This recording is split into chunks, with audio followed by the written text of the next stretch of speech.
Hi everyone, how's it going? Leon here. I have another video for you guys. Uh, it's a DVD video of my killer match as Freddy. I played Freddy against what appeared to be a two-man SWF. It could have been a three or a four-man SWF, but at least it was a two-person, two individual SWF because their username started with the same. The first part of their username were the same, so that's what got me to think that these guys are basically a switch. So let me switch my scene here so that we can get started here. Okie dokie. So I'm playing Freddy. I have to let you guys know that my mic was muted, so you won't hear my voice. I mistakenly muted my mic, and I didn't realize that until after the stream. So, okay, let's go on ahead with it. So let me go back here. Okay, so I'm running two add-ons. This is swing chains. This add-on is called swing chains, which basically makes the footsteps of the survivors that are in the dream world 50% more audible. You can hear them 50% better, 50% louder, basically. This yellow add-on is called green dress. The green dress add-on, what it does is it adds 4% to the fail skill check penalties, and any survivor that fails a skill check, sorry, I should say, when they're in the dream world, it adds 4% to the failed skill check penalties. And if the survivors, whoever the survivor that's failed the skill check is, their aura is revealed to the killer for 3 seconds. And the build I'm running is an absolute no mercy build. It's I got Hex on Dying with Ruin, which is absolutely a devastating combination. And to go even above and beyond that, I have Pop and I have Tinker. So with my Tinker, I can get notification when a gen is about to be done. When the gen hits 70%, I can teleport. I can use Freddy's strongest power, which is teleporting the gens. I can teleport to that gen. And if I have my Ruin up, they can basically I can get them off that gen and get that gen to regress at 200%. And if I don't, hopefully I have my pop to be able to pop that gen, or at least commit to the chase with the person that was on that gen and stop them from popping the gen. So that's basically, it's a complete anti-gen, total gen regression, total gen domination, if you will, total gen control build with Freddy, which is absolutely, it's absolutely a devastating build, and I've had a lot of success with it. Okay. So here, let me skip ahead a little bit. So, okay, so as you can see, this Peppa Pig, Peppa Pig's mom. So I think these guys are a SWF. I have all the reason in the world to be to believe that these guys are a two-man SWF. I'm not sure if these guys might be friends with them. I don't really know, but these four were ready to go when I joined. So there's a possibility there. Not definitely, we can't say for sure it's a three or a four-man SWF, but I think we can pretty confidently say that this is a two-man SWF. Okay, no problem. I checked their profiles. I checked their usernames. I've not played with them before, and we go on ahead with the match here. Okay, here we go. So the map is again it's Mother's Dwelling Red Forest, which is again a super survivor-sided map, and that building right there that I'm facing is an absolutely devastating looping location for a killer. It's very hard to mind game there. It's not very easy.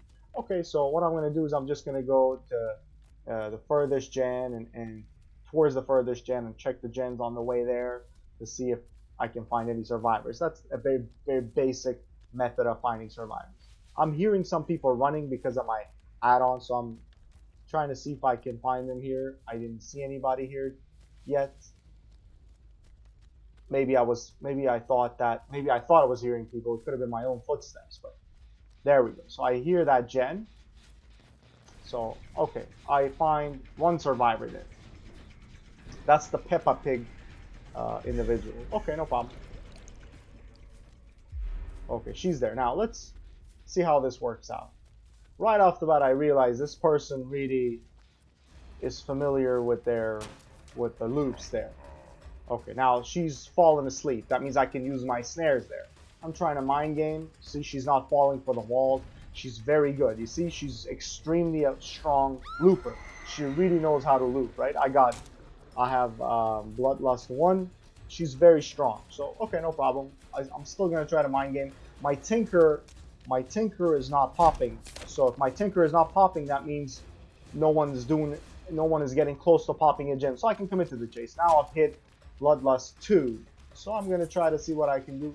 I say to myself, you know what, this person is already loopy for a while, and I hear someone working on that generator. Maybe I got to break chase and commit to the next person that I see, which is exactly what I do. It's very important for you, if you're playing killer, don't be egotistical. Don't have an ego. Don't be arrogant. If someone is outplaying you, don't commit, don't overcommit to chases. If sometimes it's very, very smart and wise to leave the survivor that's really outplaying you or looping you and whatnot, and go after a weaker target. If not the weakest link, at least someone that you can eventually down or eventually outplay. This is what I did here.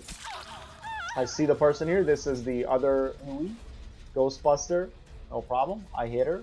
Now she's obviously, I can down her much more easily. Let's see how this works out.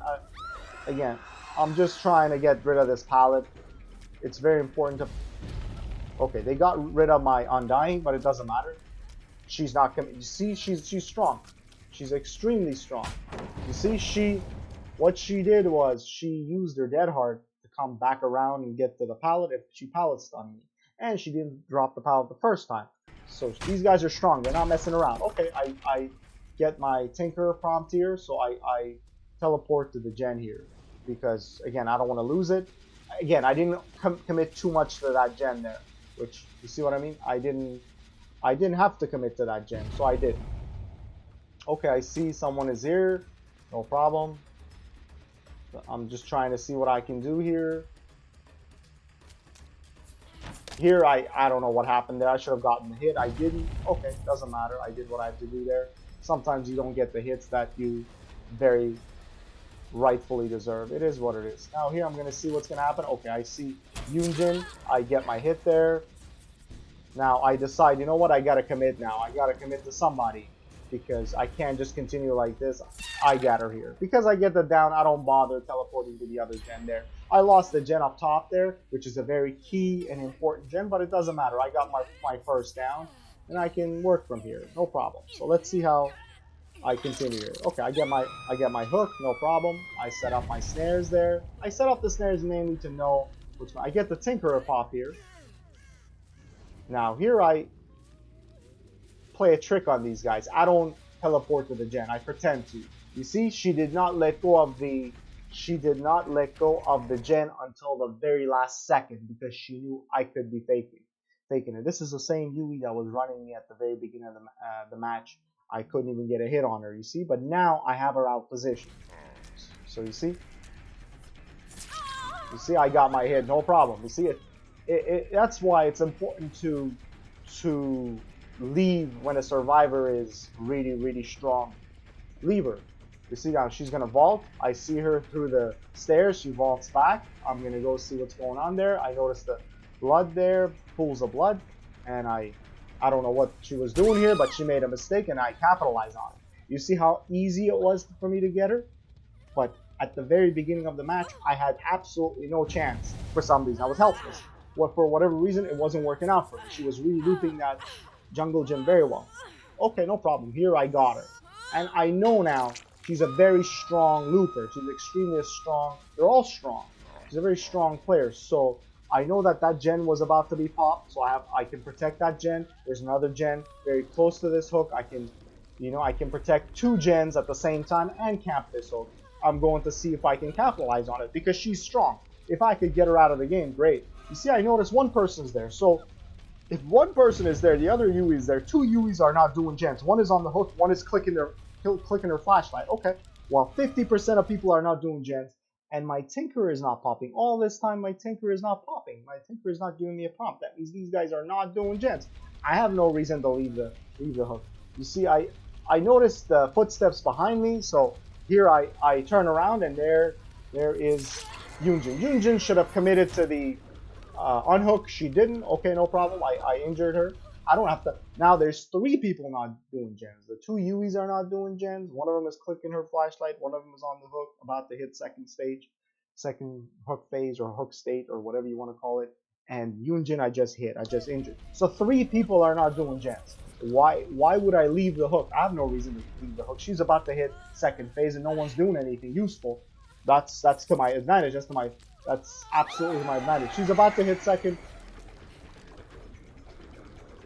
So here I got one hit. I got one hit for that camp. Second hit for that camp. She's going to have to go men. And here I get a chase here as well. And here we go. I get 3 hits. You see, they're trying to vault back and forth to distract me. No problem. I don't buy into that. You see, I didn't get a second hook state by camping. What I did get was 3 hits. That's very, very valuable. So if you can get 3 hits and they're not doing any gens, guess what? I'm progressing. I'm getting an advantage. I'm progressing in the game. My situation is getting better in the game. My situation is improving in the match. I'm outplaying them, and they're not doing anything to outplay me. So, you see, mindless camping, mindless tunneling, and mindless slugging is not really a good idea.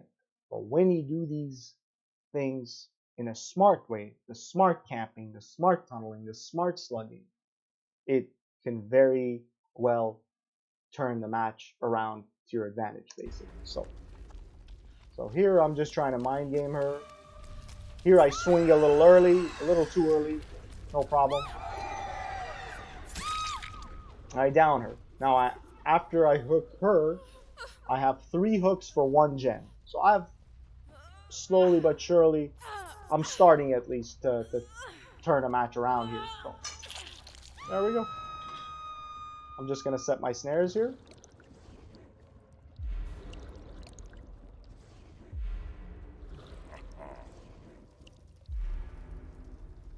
And there we go. You see, my Tinker prompted me. I'm going to play a trick on these guys again. I downed her. Now, I don't know if there's a second person here. I'm assuming there is, but I'm going to go for the grab anyway. She comes. You see, I'm grabbing Peppa Pig's mom, and this is Peppa Pig because the other Yui's on the hook. So this is Peppa Pig that's about to pallet stun me, but she goes down. I get 1 pallet, and I exchange downs between the SWF, right? The 2-person SWF.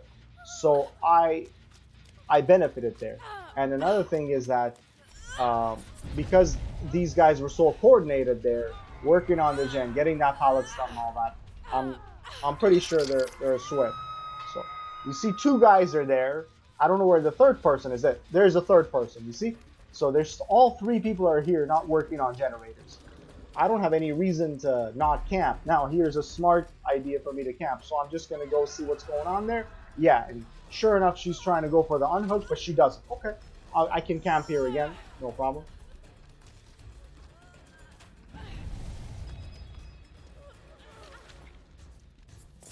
Okay, she gets 1 hook, and I don't know what she was doing here.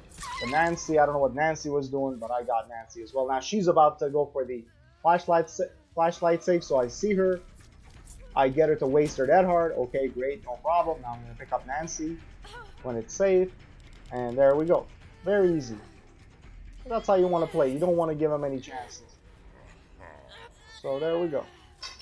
And I hooked her. Now, I'm trying to look around. I'm going to set up my snares there, just so I know when these guys are going for the unhook.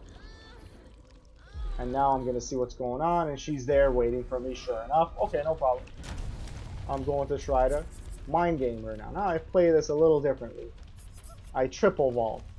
There she is. She overcommitted that time. Okay, no problem. She doesn't have her dead hard. I got her to waste it, and she goes down.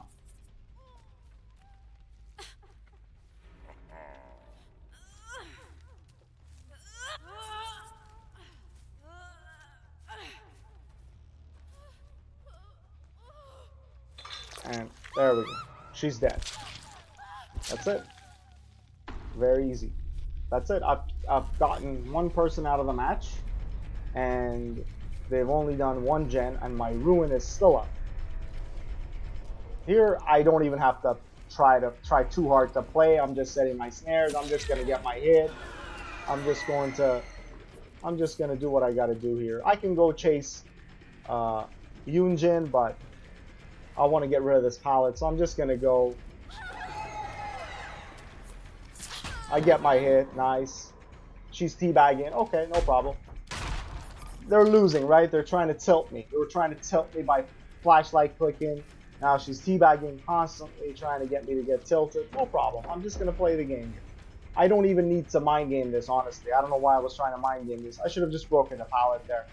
But it doesn't matter. I guess I knew I was gonna win, so I just figured, you know what? Let me humor these guys. I'm just gonna try to mind game this a little bit. Okay, she double vaulted. I say to myself, all right, no problem. She's teabagging every opportunity she gets. Okay, no problem. They're eventually gonna run out of pallets. My tinker is not prompting me to go anywhere. I'm not getting the the tinker prompt, so I don't have to worry about anything. So I'm just gonna go. I'm just gonna do what I gotta do. Okay, this is again another strong loop, but she's playing it very well. Doesn't matter. I could have tried to bloodlust all the way there, but it is what it is. She goes, she vaults. I say to myself, you know what, that's enough. Let me just go find somebody else. I didn't overcommit there. But now I think to myself, what I notice is she's going to wake up in a minute there. She woke up, so I'm going to head back. Because she was not, I might be able to catch her off guard. And guess what? I did, but she had Dead Hard. And she still managed to escape. Okay, no problem. Now she's teabagging still. Okay, now I'm gonna commit to her because I know she doesn't have her Dead Hard anymore. She's got the exhausted status effect. I didn't notice Yui there. Yui was by a tree. Didn't notice her. I'm gonna pick her up. I don't care. I didn't really care. I knew I had the game won. Okay, and she's gonna be teabagging again continuously. No problem. These guys are swift, but no problem. I'm getting rid of every single pallet. No one is doing gens. They've only done one gen. I have my Ruin. I have my Pop Goes the Weasel. I have my Tinker. And they're just running out of pallets at this point. And now I'm going to mind game this. You see how I was able to mind game her? No problem. Now here, I know that Yui might be around to come pick me up, but I was smarter here. Okay, so Yui got downed. I have her Swift team member with me. I'm going to hook her. I gave her a little spanking on the hook because of the teabagging. Now Yui's here, no problem. I'm gonna pick up Yui. And this is a Swift that I just want to get rid of. At this point, I don't even care if I get the Yui gen. I just want to get the Swift, which is exactly what I ended up doing. Okay. And she gets a spanking through there. Very simple. You see, they teabag, they try to be toxic, they try to be clicking their flashlight, doing whatever. Okay, no problem. And that's, yeah, at this point, I don't even care if I don't hook Yunjin. Yunjin pretty much came to me. I didn't have to worry about it, so I just got rid of them. You see, that's the trick. When Swifts or survivors try to mind game you and try to be toxic, when they try to basically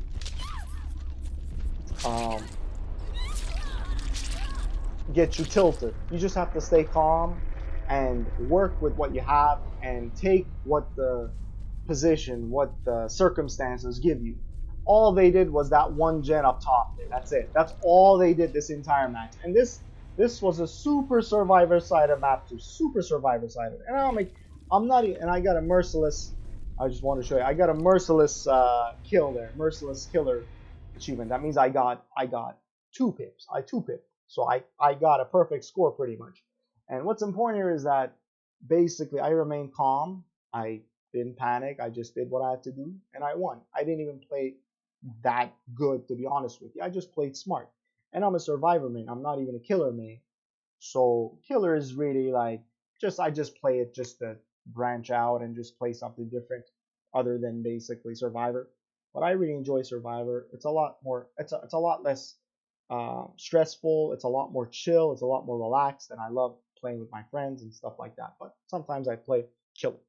And you might be thinking, wow, you got merciless? You were camping. What happened to you? Yes, if you camp, you lose points. That's true.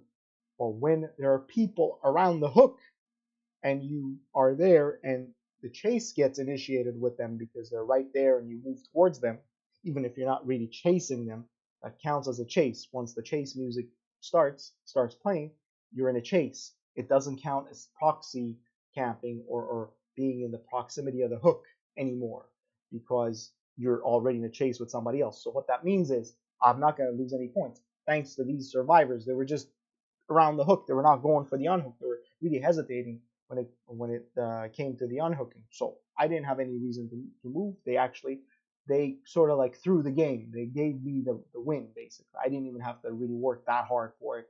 The mind gaming, I was just doing it for whatever reason. I didn't even have to do it, but I still got him anyway. I broke as many pallets as necessary, and I got him. That's it. Now let's see what happens in the post game chat. Okay.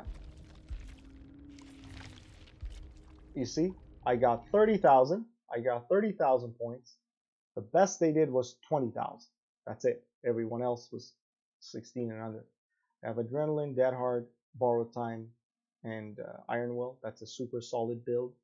Borrowed Time, Unbreakable, Decisive Strike, and Iron Will. That's a super solid build. Meta build, meta build.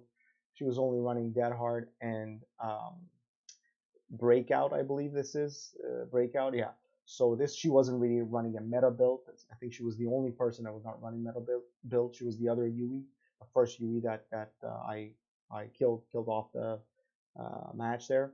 And there is this is the Yunjin. She's got Decisive Strike, Iron Will, Dead Hard. That's 3 meta perks, and Prove Thyself, which is a super strong gen rushing perk. So it is what it is. Okay. Now, let's look at the chat. It says, so embarrassing and toxic for no reason. Because I don't know what, because you face camp for no reason. You guys are teabagging. It's embarrassing because you face camp. Basically, they're saying they teabag because I face camp. I will be hitting you on the hook if you teabag. She's like, okay. And I was like, and I will teabag if you face camp for no reason. Here, I said I face camp because 2 of you guys were there to get the unhook and not doing gens. So I noticed that these guys were not doing gens. That's why I camped, and it worked. You see, smart face camping. I face camp for a solid reason. All that effort, and you guys only did 1 gen, 1 stinking gen. This is why you're streaming to 0 people. I was not streaming to 0 people. It was actually closer to 10 people. And play killer because you have no friends. She's like, yeah, I said all that effort and you guys only did 1 gen on a survivor side of map. Cry me a river. All that try harding and you still have 8 viewers. So what? I have wonderful, I don't care how many viewers I got, as long as I have wonderful people to hang out with, that's all I care about. So here, I'll let you guys watch the rest of the chat there. Yeah, this person just goes on and on and on because they just can't accept the fact that, you know, they just didn't play very well. And I played smart and I won because of that. So it is what it is.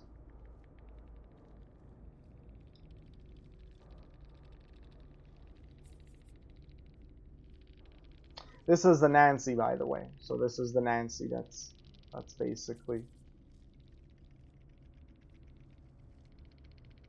the Nancy that was teabagging and all that. I have plenty of friends. Trying to look there. Yeah, Nancy was Peppa Pig's mom. So what I do is I'm just gonna mark their profiles for future reference, and that's it. And as you can see, guys, this is the basic classic example. Whatever the killer does to win is if the survivors don't like it, it's toxic, and whatever the survivors do to win doesn't matter if the killer doesn't like it, it's never toxic. That's the whole double standard all the time. And I'm a survivor mate, so I'm very on the survivor side. But when these guys act like that and they practically throw the game, that's not my problem, obviously. And I played smart. I didn't commit to overboard lengthy chases. I did not. And I tell them, yeah, plenty of friends get wrecked. I double pip. Yeah, you guys suck. Only 1 gen. You see, they're shit talking. I'm gonna shit talk them too, right? On that large one. That is a very large one. Call them losers. That's it. I don't like to call people names, but when they get toxic with me in the post game chat as well as teabagging me relentlessly in the during the match, well, I don't play very nice, to tell you the truth, and it is what it is.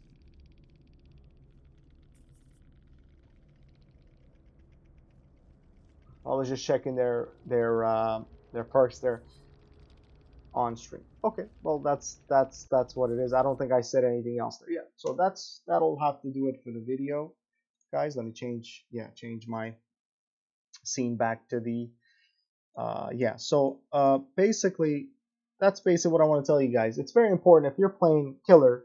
It's extremely important that you guys stay calm and collected and don't get tilted. Always try to be reasonable. Always try to think straight. Try to be focused and just do what you have to do to get your kills. At the end of the day, the survivors aren't going to care about how you feel half the time. So don't worry about how they feel. I'm a survivor, man. And if a killer does what the killer has to do to win, even if they tunnel me out of the game, yeah, I'll be a little bit bummed. If the killer camps me out of the game, that's fine. It is what it is. I'll be a little bit pissed off. Yeah, I'll be a little bit what the hell about it. To get kicked off like that by getting camped, uh, or to get camped like that, or to get tunneled. Yeah, it sucks. But you know what? It is what it is. Sometimes, the killer has the opportunity to make the match easier for themselves. They do it. Over there, I wasn't doing that. I was just simply not leaving the hook because people were there by the hook and I saw them there. And when the person was clicking, I had the impression that maybe they're SWF and this person is trying to bait me away from the hook, but get me to run or chase her away from the hook so the other guys can get a free unhook very easily.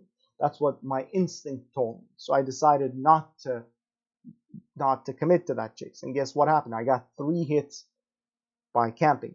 So that was a pretty smart decision, right?